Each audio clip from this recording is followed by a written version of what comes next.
परीक्षित आगे चले, एक गाय बैल को आपस में लड़ते देख रहे थे। परीक्षित ने कहा कौन है?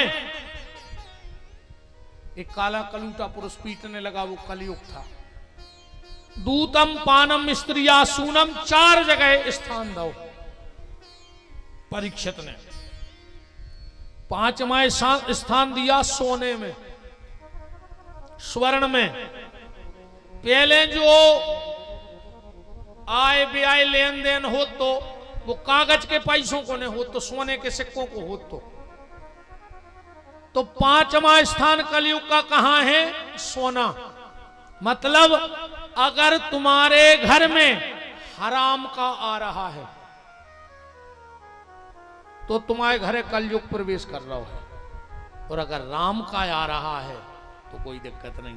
कोशिश जा करियो कि तुम्हारे जेब में राम को होए पर हराम को न होए, बेईमानी को न होए।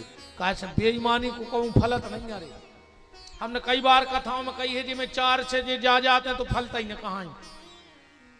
एक दारू को पैसा, जो जी दारू बेचा थे गांव गांव में, इतनी खराब कथें होने हैं इनकी कि इनको रोबे मजून न मिले। कासे हजारों घर की बददुआएं लग रही रे इनको। जे डिंडू में कहते हैं ये भगवान वो की सत्यानाश करियो, जे ने पियाई हो सत्यानाश करियो। अब एक दिन आकी ने सुन भगवान, 2 दिन आकी ने सुन। अब इनको कहने रोज के सत्य अच्छी के काएंगा न्यूअर।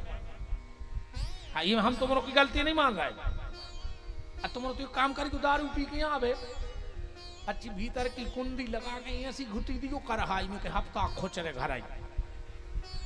हाँ सेवा कर ली को पतिया है, कराए दिन में सेवा मिल जाए।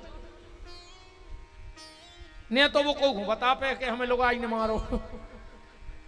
ये सोमारी को न रीढ़ की हड्डी धर दे टूर के बगल में। अच्छी घुटी दियो के आओ हम पे आओ तुम खुदारी। बता दे दारू तुम पी रहे, गारी बेचारी ये सुना। इनने का बिगाड़ दो बेचारों ने। तुम तो अच्छी भाव कराए दिनों में पाप भी ने लग। आज जो पितर पूजा हो रही, पितर पूजा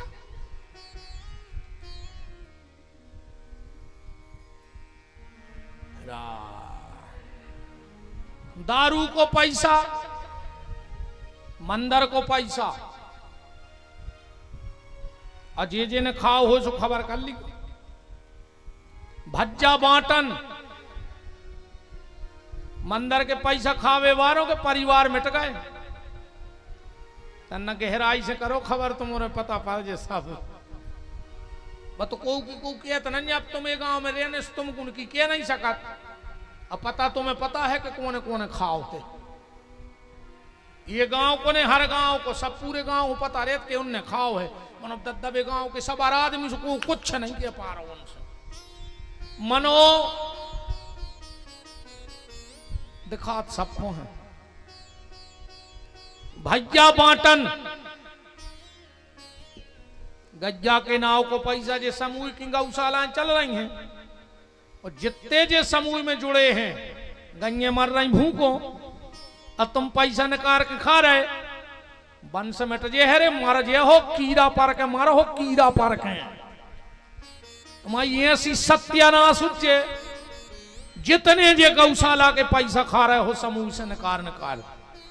तुम रोड खा ले, कुआ खा ले, कुटी खा ले, पर कबों गौशाला के नाव को पैसा ने खज्जो। विपिन बिहारी की बात जब हम पूरे कागज पर दस्तखत कर दें, तुम्हारे ना बाऊ औलाद हुज्जे आवे वारी कि तुमने कल्पना ने करी हुई रावण और कंस में तो मानवता हुज्जे, पर तुम्हारी औलाद तुम्हें जूतों से कुचर है आड़े डाल के। तुम गज्जा के नाव को भर पैसा खाओ, मर जे हो, बर्बाद हो जाओ। अरे 10 बक्के थे क्या घर छोड़ के डाइन चलत है के 7 घर छोड़ के चुड़ैल चलते, उसी का कहावत है एक। कम से कम तुम गज्जाई की नाव को और मोड़ी मोड़ों को छोड़ दिखावो। जितने नेतागिरी भी कर रहे हो, गज्जा को पैसा ने खर्चो, अगर मोड़ी मोड़ों को चाहत हो तो, और दूसरों बच्चों के पोषण आहार को न खर्चो। ये 2 पचा नहीं, बच्चा साक्षात भगवान है, भोले भाले। बाकी तुम तो रोड खा ले, कुटी खा ले, खा भी लेता आदमी। एक बार हम राम कथा कर रहे तो उसमें एक मंच पे कह रहे काज क्या का दई जो है सो है, हमने कही कुंभकर्ण 20 भैंस खात तो सवेरे कलेवा में जब उठा तो एक जने उठ के ठाणे हो गए यार, कह लगे महाराज तुम्हारे झूठी बोलत, कैसे खा ले 20 भैंसे। हमने कहा तुम हमें बताओ जी, गांव में आदमी नहीं कहते कि हमारी 10 भैंसें निकली थी, 2 सचिव ने खा लाई,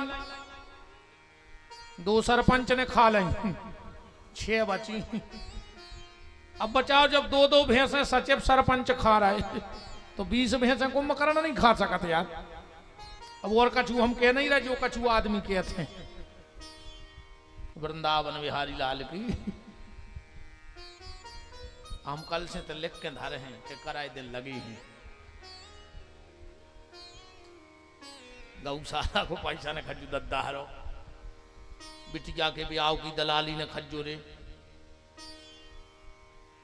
जिको बिटिया के ब्याह की दलाली खात है वो कहते जवानी में मौतें होते हैं। जवान मरा तो उसके घर में बूढ़े बैठे रे, जवान निपट जाते। गैया को पैसा खावे बारे के घर में बाल बच्चों की मौतें होते हैं, भी जवान भी नहीं हो पाते। बहुत चीजें हो रहा हमने देखी हैं, इसे कोशिश करियो।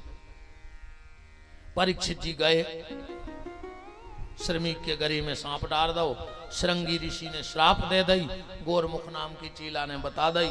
परीक्षित जी ने संपूर्ण राज को त्याग करके अपने पुत्र जन्मेजय को राजदा और गंगा के घाट पर चल पड़े। फिर उतनी बात ले आके टोरे दे रहे कि श्रद्धा और श्राद्ध, खूब श्राद्ध करो, खूब ब्राह्मण जमाओ, खूब कन्या जमाओ, पर एक बात आज की आखिरी जा है कि जब मरे माँ बाप की श्राद्ध करे में इतनो फल है, और अगर जिंदा माँ बाप की श्रद्धा से सेवा करी जाए तो कितनो फल नहीं हुई है। बस तो विचार कर ले, इसे मरे की तो श्राद्ध करियो, पर जो माँ बाप जिंदा हैं उनकी श्रद्धा से सेवा करियो, तो फिर तुम्हें श्राद्ध करने की उतनी आवश्यकता नहीं है।